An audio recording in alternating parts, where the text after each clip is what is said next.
The doors of the conclave chamber slid open with a slow metallic sigh. Commander Eli Ward stepped inside. Every eye in the massive hall turned toward him at once. The chamber was enormous, shaped like an arena built for giants. Rows of alien delegates rose layer after layer into the shadows. Some glowed like living lanterns. Some looked carved from stone. Others shifted like liquid shapes, trying to decide what form they preferred. But all of them stared, and many of them laughed. Eli's armor did not help. Once bright silver, now it was a patchwork of burns, cracks, and emergency repairs. His right shoulder plate was tied on with a red cable he had ripped from a broken generator. His left forearm looked like scrap metal welded by someone with frozen hands. A long crack ran down his thigh plate like a lightning bolt frozen in steel. His boots hit the shiny black floor with hard, uneven thuds. The damaged servos in his legs groaned with every step. His helmet display flickered, numbers jumping, then dying, then returning in broken flashes. Twice the screen went completely dark. He kept walking. More laughter rose from the left side of the hall, deep, rumbling laughter from a species built like armored statues. A four-eyed titan in flawless crimson plating stood up. "This is Earth's warrior," the giant thundered. A suit held together by wires. The chamber rippled with amusement. A few aliens covered their mouths. Others pointed at him openly. Eli said nothing. He moved toward his assigned platform, letting the noise wash over him like cold wind. The armor was heavy today. Too heavy. The cracked plates pinched his ribs. Heat pulsed beneath the burns. Every step reminded him that the suit had been pushed far beyond its limits. Above the floor, behind a wall of transparent armor, Captain Mira Cole watched with a tight jaw. She had begged command to delay the ceremony until Eli received repairs or a replacement. But Earth had insisted he attend, damaged suit or not. Mira knew the truth behind every scorch mark. The aliens did not. They only saw a human who, in their eyes, looked unprepared and unworthy. A soft hum filled the chamber. A being of living crystal floated to the center of the hall. Its faceted body scattered light in shifting colors, painting the walls in ripples of blue, gold, and violet. Arbiter Vale had arrived. The laughter faded. "Champions of the Accord," Vale said, its voice echoing from all directions at once, translated gently into Eli's ear. "Today you stand as the strength of your worlds. The finest armor, the strongest defenses, the greatest warriors." The crystal being turned, its reflective surface shifting like a prism searching for meaning. "And here," Vale said, "stands the human representative." A quiet murmur spread through the chamber. Not respect, not fear, confusion. Vale raised a hand of refracted light. The floor in the center glowed with concentric rings of pale blue. "The trials begin," Vale announced. "Each warrior will show the power of their armor." Eli stepped onto the glowing circle. His suit creaked. His knee actuator clicked loudly, too loudly, and several aliens snickered again. He ignored them. He kept his posture straight, hands at his sides, helmet facing forward. He felt bruises beneath the plates. Old burns tingled, but none of that mattered now. Whispers spread around him. Primitive, obsolete, unfit. He let the words pass. There would be a moment to speak, but not yet. For now, Commander Eli Ward simply stood in the center of the conclave chamber, alone in broken armor, under the eyes of a galaxy that believed it already understood him. And he waited, because soon, they would understand how wrong they were. The chamber lights dimmed until only the glowing arena floor remained bright. The air vibrated with energy as Arbiter Vale lifted one crystalline arm. "First trial," Vale announced. "Strength of armor." A ripple of excitement moved through the seats. Aliens leaned forward. Some activated small recorders. Others whispered bets. The first warrior strode out, General Korvac of the Dravari Dominion. He was enormous, nearly 8 feet tall. His armor looked like molten metal cooled into perfect shape, smooth, flawless, shimmering red with faint heat ripples rising from it. Not a single scratch. Korvac didn't walk. He thundered. He stood in the glowing ring, puffed out his chest, and raised both arms high. "Observe the might of the Dominion," he roared. A drone descended from the ceiling, small, floating, humming like an angry insect. It fired a beam of blue-white energy straight at Korvac's chest. The beam blazed bright enough that several species covered their eyes. When it ended, Korvac's armor didn't have a single mark. Not one.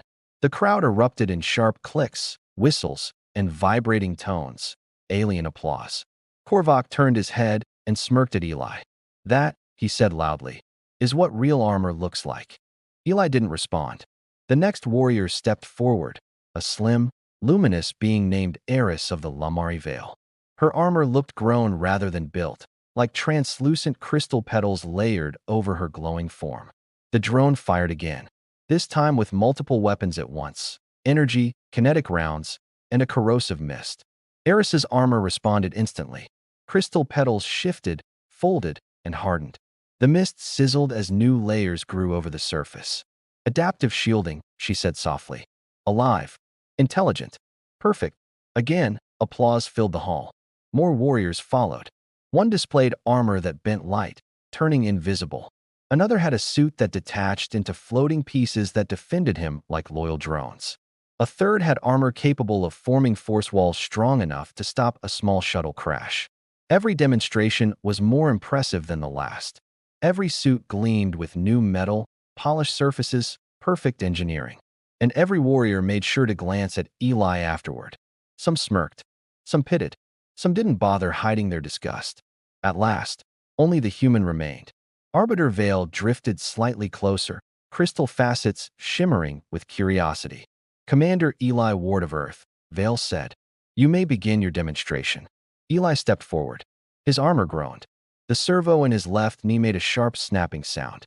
A puff of smoke drifted from his right arm's damaged seal. Whispers rippled through the hall. "He should withdraw. It will collapse.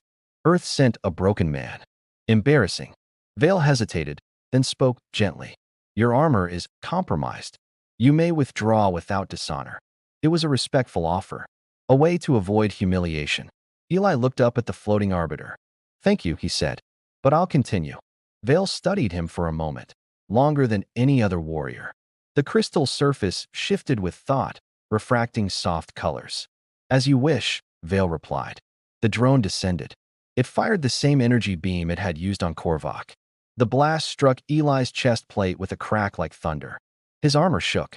Heat surged through the cracks and burned against his rib cage. The entire suit vibrated, plates rattling like loose bones. But Eli did not move. The holographic display above him showed shocking data. His armor absorbed less than 2/3 of the energy. The rest burned through, searing his undersuit and skin. Murmurs filled the chamber. "That's all it can take. Primitive. Dangerous to the wearer." The drone circled and fired again. Then again, and again.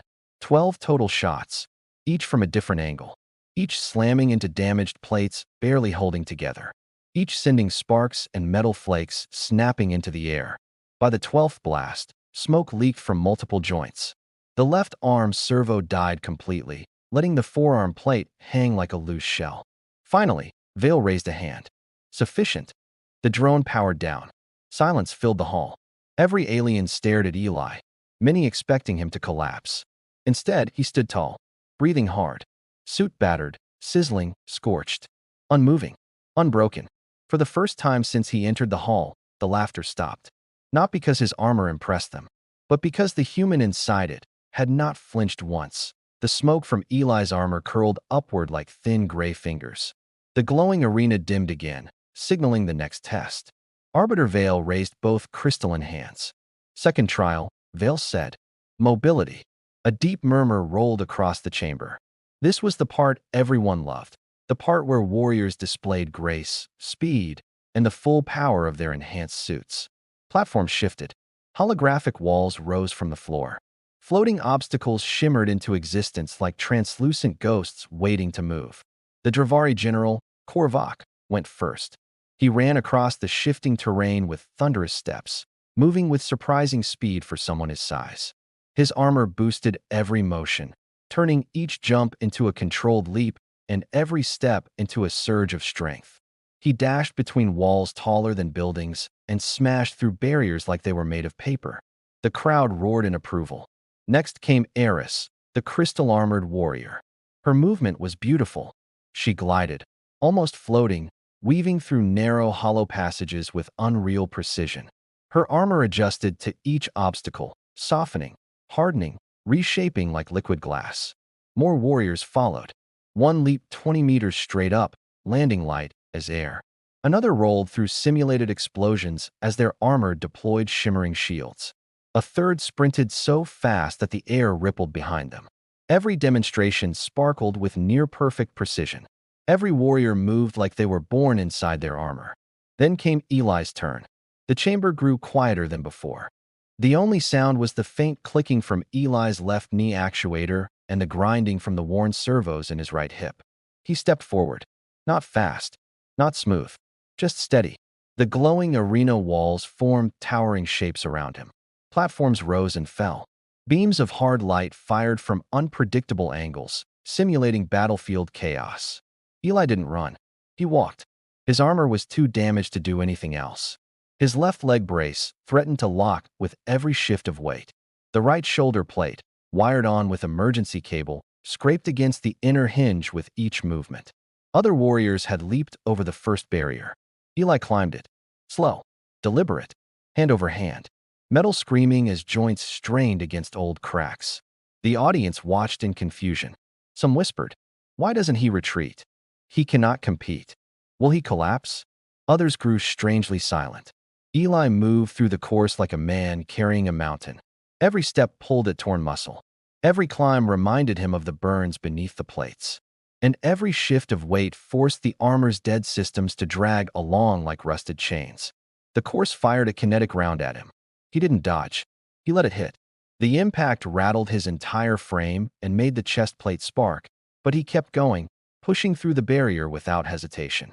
He reached the second platform, a steep incline. Other warriors had sprinted up it in seconds.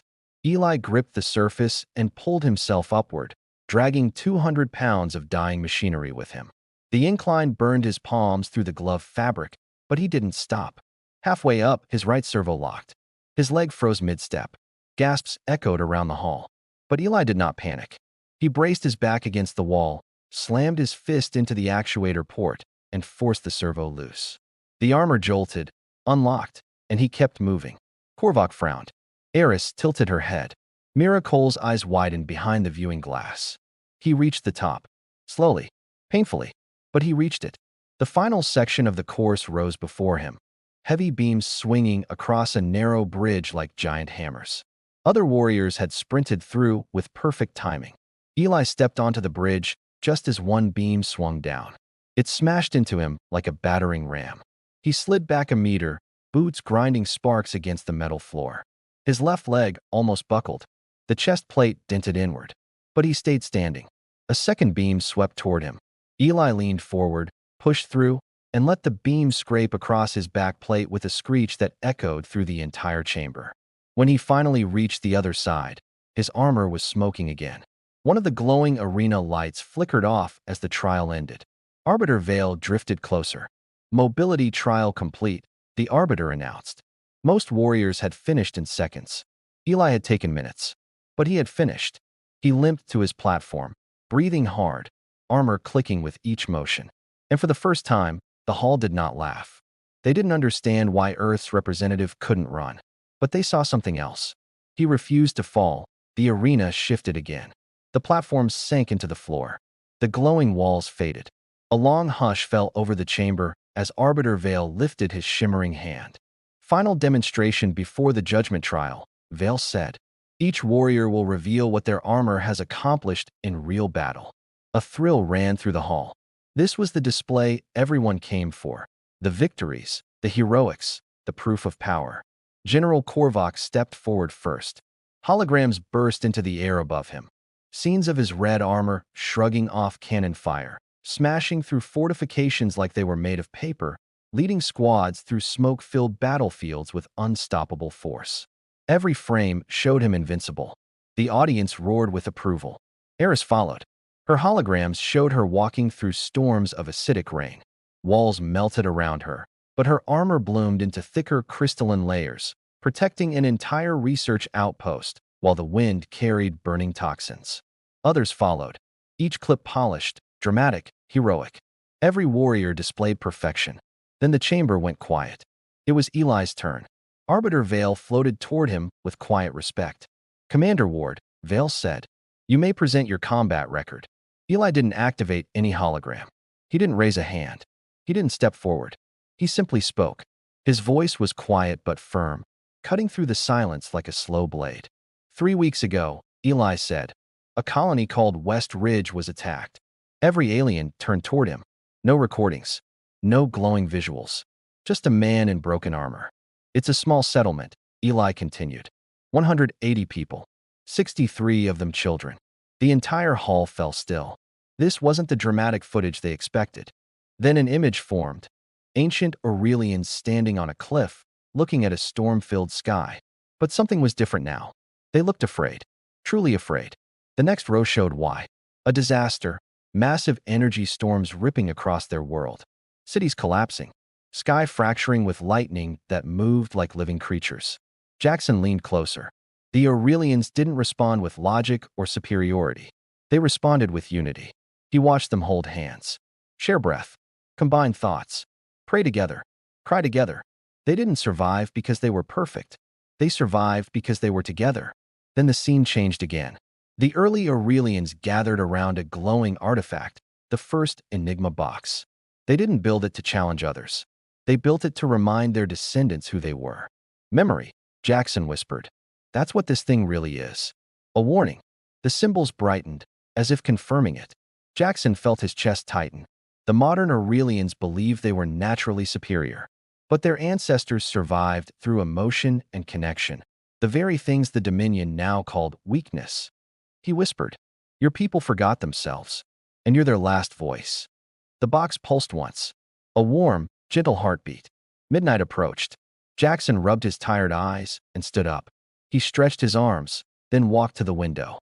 Space shimmered beyond the glass. Beautiful, quiet, eternal. He looked down at the cube. You're not finished, are you? As if answering, the symbols flared so bright he had to squint. A new pattern formed, a spiral of lights converging into the center. Then the cube released a soft chime. A second seam appeared beside the first. His heart raced. He felt like he had taken a step into a deeper truth, or a deeper danger. He decided to take a break and clear his mind. The station's garden deck was quiet this time of night, filled with plants from across the galaxy. Blue vines from the Vega wastes. Floating petals from Myrith Prime. Tiny glowing insects drifting like dust in sunlight. Jackson sat on a bench and froze when he realized he wasn't alone. Princess Lorana stood by a tall silver tree, staring at its reflective leaves. She didn't look like a ruler tonight. She looked like someone searching for answers. She turned when she sensed him. You should be resting, she said softly. You too, Jackson replied. Lorana hesitated, then walked toward him. Her steps were slow, tense. 3 cycles, she said. You have 1 left.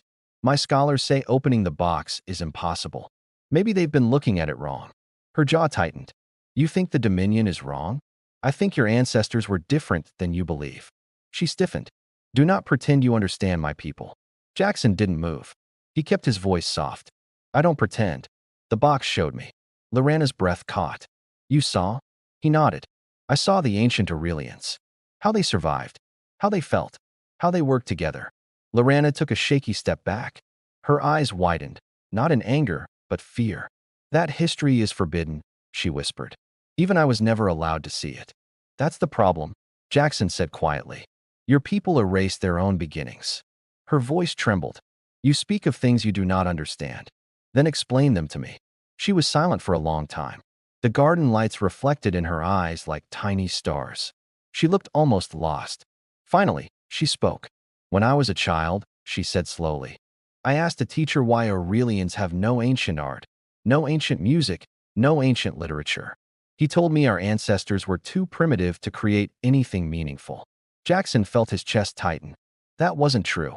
No, she whispered. But it was what we were taught. Her voice softened, filled with something Jackson had never heard from her before. Pain. My whole life, I was told weakness must be erased. Emotion must be hidden. Imperfection must be punished. And now you stand here telling me my people were once like you. He nodded gently. Like all of us. Princess Lorana closed her eyes. For a moment, the mask slipped completely, and Jackson saw the real her.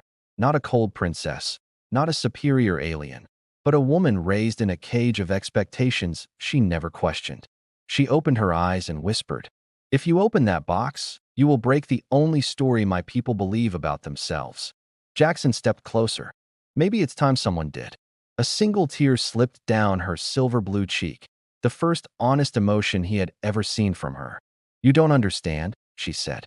"It will change everything." Jackson held her gaze. That's exactly the point. When he returned to his quarters, the box was waiting. Alive, glowing, ready. Jackson sat cross-legged in front of it. "Let's finish this," he whispered. The cube pulsed once. Then the final test began. No one moved. No one even breathed loudly. The conclave chamber, once filled with smug laughter and polished pride, now felt like a tomb of silence around one human in a broken suit. Arbiter Vale's crystal body dimmed and brightened slowly, the sign of deep contemplation in his species. "Commander Ward," Vale said gently, "your testimony is extraordinary, but the trial of purpose requires one final step. You must reveal the truth behind your armor, fully." Eli nodded. He knew what that meant. He reached up to his helmet. A hiss echoed through the chamber as the seals unlocked. Metal scraped against metal, and small sparks popped along one side where a damaged cable resisted release. Eli tugged again, harder this time. The helmet came loose. Gasps broke across the audience. His face looked nothing like the confident warriors displayed in other recordings. His skin was pale beneath bruises. A healed cut traced across one cheek. Dark circles hollowed his eyes. A faint burn mark crept up his neck. This was not the face of a man who had walked into victory. This was the face of a man who had survived hell. He set the helmet down gently and reached for the chest plate. This piece was heavier. Damaged welds clung stubbornly to the underlying frame. When he pried them apart, the metal screeched through the chamber like it hated being removed. When the chest piece finally fell away, the hall gasped again. Beneath it, the undersuit was torn and stained. Thick bandages wrapped around Eli's ribs. Some were clean. Others had faint red spots where blood had soaked through. His skin showed burns shaped like licks of white-hot flame. A deep bruise spread across one side of his torso like a dark storm cloud. Eris, the crystal-armored warrior, rose to her feet. "Those wounds are recent," she whispered. "You fought injured." Eli didn't answer. He simply continued. The right arm plate came off next. The burn scars beneath were brutal. Angry red patterns curled across his forearm, still healing. Some aliens looked away. Others stared in disbelief. "Hour 7, Eli said quietly. Plasma grenade landed too close. Armor's heat shield failed. He lifted the left arm piece, the patchwork plate he'd welded himself. The weld snapped loudly, almost violently, until the whole piece clattered to the floor. Underneath, a long cut ran down his bicep, held together with thin medical adhesive. The edges around the wound were still pink and irritated. Hour 9. I made repairs with one arm. Arbiter Vale drifted closer, its facets shimmering with shock. "And you continued fighting?" Eli gave a small shrug. "Didn't have a choice." He moved to the leg pieces next. The right leg slid off easily. Bruises wrapped his thigh like the aftermath of repeated impacts. Cuts ran down his shin where shrapnel had slipped through broken seals. But the left leg, when Eli unlocked the final clasp, the metal slid away to reveal an external medical brace strapped along his entire limb. Metal rods ran from hip to ankle, connected by tension cables that kept the leg aligned. Some alien stood out of instinct, warrior instinct. "You fought with a broken leg?" Korvac demanded, voice thick with disbelief. "3 fractures," Eli said simply. Hour 12. The chamber erupted in stunned whispers. He could not bend the leg. He stood for hours like this? How is that possible? Humans are stronger than they look. Eli reached behind himself and released the backplate. It clanged loudly on the floor, exposing the dead power core nestled in its center. The cylinder was entirely black, burned out, fused, empty. He held it up for the entire chamber to see. "This is what zero power looks like," he said. "The armor wasn't helping me anymore. It was weight. I carried it." Every alien stared, some with awe, some with fear, some with a respect they had never known they could feel for a human.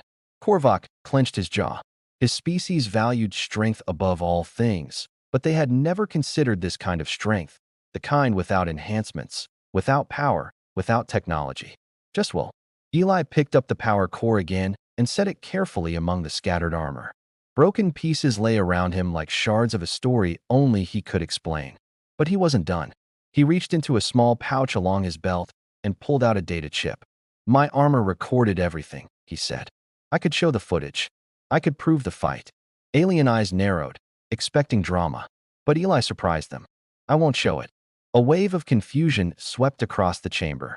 Why? Eris asked softly. Because this isn't about proving I fought, Eli said.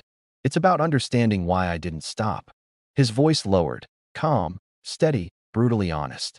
You all showed perfect victories. Polished recordings. Power at its strongest. He gestured to his scattered armor. But humans, we don't always win because we're stronger, or faster, or better equipped. He looked around at the room, filled with warriors who had never known real exhaustion. We win because we refuse to stop. He breathed in, slow and deep. And sometimes, that's enough. Silence consumed the hall. No one laughed. No one whispered. No one doubted. For the first time since Eli Ward had entered the chamber, the aliens saw not a damaged suit, but a human who had stood longer than logic allowed. A human who kept moving long after power, technology, and strength should have failed. A human who carried his armor when it could not carry him. For a long moment, the chamber felt frozen in time. The floating lights hung perfectly still, as if even they were afraid to move. Every alien, warrior, diplomat, and observer watched Eli standing in the center of scattered armor pieces like a survivor standing on the battlefield that birthed him.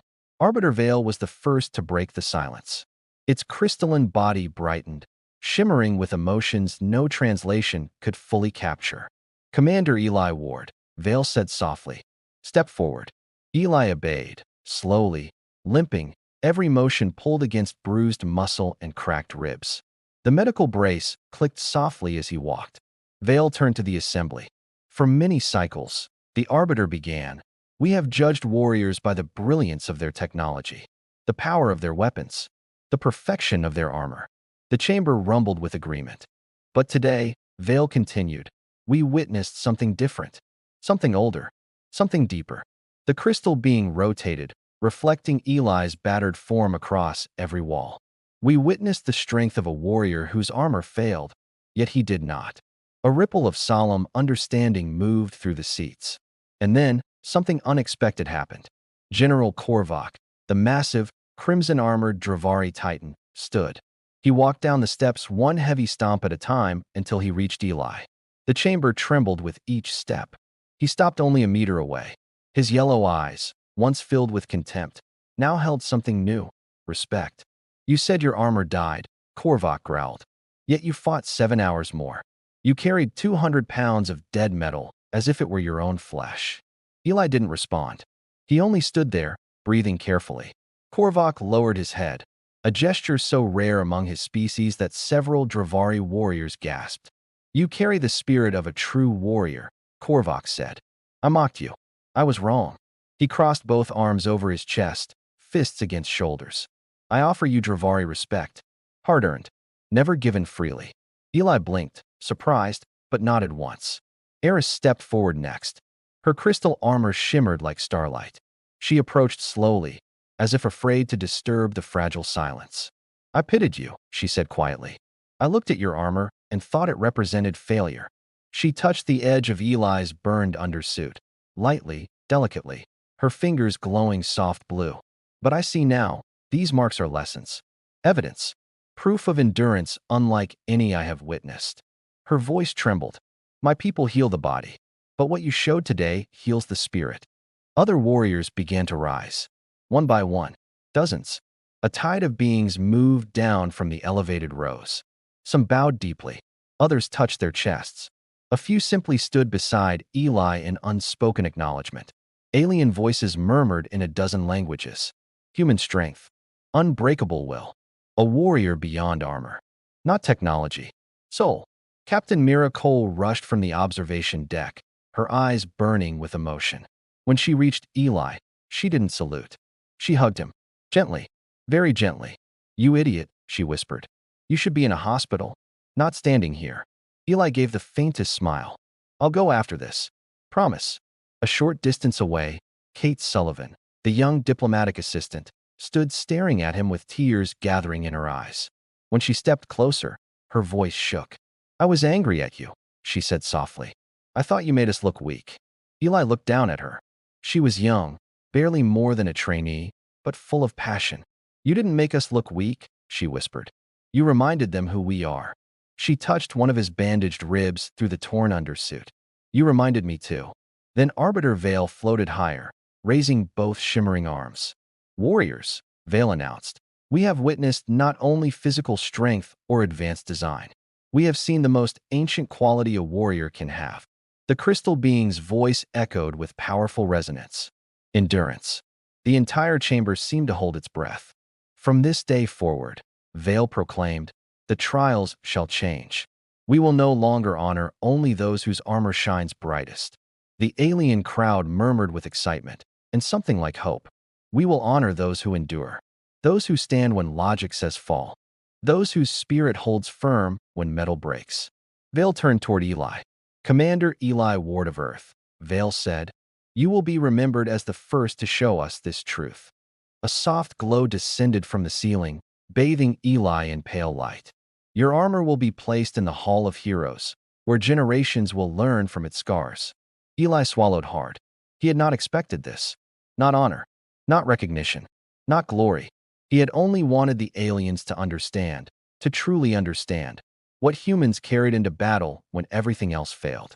Vale's light dimmed, then brightened again. "Do you accept this honor?" Eli looked down at the scattered armor pieces, at the burns, the cracks, the patches, the story written in metal and pain. "Yes," he said quietly, "but only after the armor is repaired. Fully." Murmurs rose again, surprise, confusion. "Repaired?" Vale asked gently. "Why?" Eli met the Arbiter's glowing gaze. "Because it's not done yet," he said. "It still has battles left to fight." And in that moment, every alien in the hall finally understood. The armor wasn't just a tool. It was a partner. And humans never abandoned their partners. The ceremony ended, but the chamber did not empty. No one rushed to leave. No one looked bored anymore. Instead, aliens from 100 worlds lingered near the central arena, watching the human who had changed everything. Eli still stood among the broken pieces of his armor. His chest rose and fell with painful breaths. His leg brace clicked when he shifted his weight. The burns, cuts, and bruises made every small movement a reminder of what he had survived. Yet he stood tall. Warriors approached him one by one. A towering insectoid fighter placed two sharp limbs over his heart and bowed deeply. A gelatinous being changed color, bright gold, its species' sign of reverence. A stone-skinned titan touched his forehead to the floor, offering a gesture usually reserved for their ancestors. Eli accepted each moment with quiet humility. He didn't feel like a hero. He felt tired. He felt sore. He felt human. Engineer Plix, a small green alien with oversized eyes and 4 nimble hands, hurried down the steps and practically skidded to a stop beside him. "Commander," Plix chirped excitedly, "I studied your armor. The stress fractures alone tell an entire story. I must repair it. It would be an honor." Eli forced a small smile. "I'm trusting you with it." "Oh, I will repair it with respect." "But," Plix pointed at the battered plates, "I will keep every mark. They matter." Eli nodded. "Good. They do." As Plix and a few assistants began collecting the armor pieces, Captain Miracle moved to Eli's side. She placed a steadying hand under his arm. "Let's get you to the medical bay," she said softly. Eli opened his mouth to argue, but Mira raised an eyebrow. "Don't," she warned. "You've done enough." He gave in with a tired laugh. They moved slowly through the corridor. Each step sent a dull throb through his broken leg. His burns stung where air touched them. His vision blurred now and then. But he stayed upright. Soldiers always walked out on their own unless they absolutely couldn't. When they entered the medical bay, the staff gasped. He looked worse up close. Much worse. One doctor ran for supplies while another prepared a bed. "You need at least 3 days of full care," Mira said. "Maybe more." "If you say so," Eli replied, lowering himself onto the bed with a painful groan. When the doctors began their work, he closed his eyes, finally letting the exhaustion pull him down. Not sleep. Not yet. But something close to peace. A soft chime sounded. Arbiter Vale floated into the room like a drifting star. Mira stepped aside. Vale hovered near the bed, its crystalline form dimming with sympathy. I wanted to speak with you alone, the arbiter said. Eli opened his eyes. About the ceremony? About you, Vale corrected gently. The arbiter studied him with shimmering depth. You changed the trials today, Vale said. You reminded us that a warrior's strength is not measured in energy shields or enhanced limbs. It is measured in the moment everything fails, and the warrior continues anyway. Eli swallowed. His throat burned with fatigue. I didn't plan any of this, he said quietly. I only told the truth. And that, Vale replied, was enough to shake the pillars of a 1,000-year tradition. A long silence followed. Finally, Eli asked, why did you give me the chance to speak? You could have dismissed me. Vale's crystals glowed with warmth. Because when you entered the hall, surrounded by mockery, you did not bow your head. You did not hide. You simply waited. Only warriors who have endured great suffering look that way. I recognized it. Eli breathed out slowly. Thank you, he whispered. Vale bowed, an honor so rare that Mira nearly choked. You have earned a place among the greatest warriors of the Accord, Vale said softly. And your armor will teach more than any speech or battle record ever could. The arbiter left, drifting out like a fading prism. Eli finally let exhaustion drag him into sleep. 2 days later, Plix returned with the repaired armor. But it was not polished, not perfect, not new. Every dent remained, every burn mark, every welded patch, but reinforced, strengthened, made ready. This is not new armor, Plix said proudly. This is your armor, healed. Eli touched the chest plate, fingers brushing the old scars made new again. He smiled. Good, he said. We've still got work to do. Mira sighed. You're impossible. Human, he corrected softly. She smiled back. When Eli finally walked through the corridors of the station again, limping but upright, warriors stepped aside with respect. Some saluted, some bowed, some simply watched him pass, knowing they were seeing something rare. Not the strongest, not the fastest, not the most advanced, but the one who stood when he should have fallen, the one who endured. And somewhere deep inside the galaxy's greatest hall, in a place soon to be visited by thousands from hundreds of worlds, a new plaque was carved. Commander Eli Ward of Earth, the warrior who carried his armor when its power died. Humanity had earned a new place among the stars, not because of its machines, not because of its weapons, but because of something older, something unbreakable, the will to stand. And Eli Ward, broken, bruised, healing, walked forward into whatever came next, ready to endure again,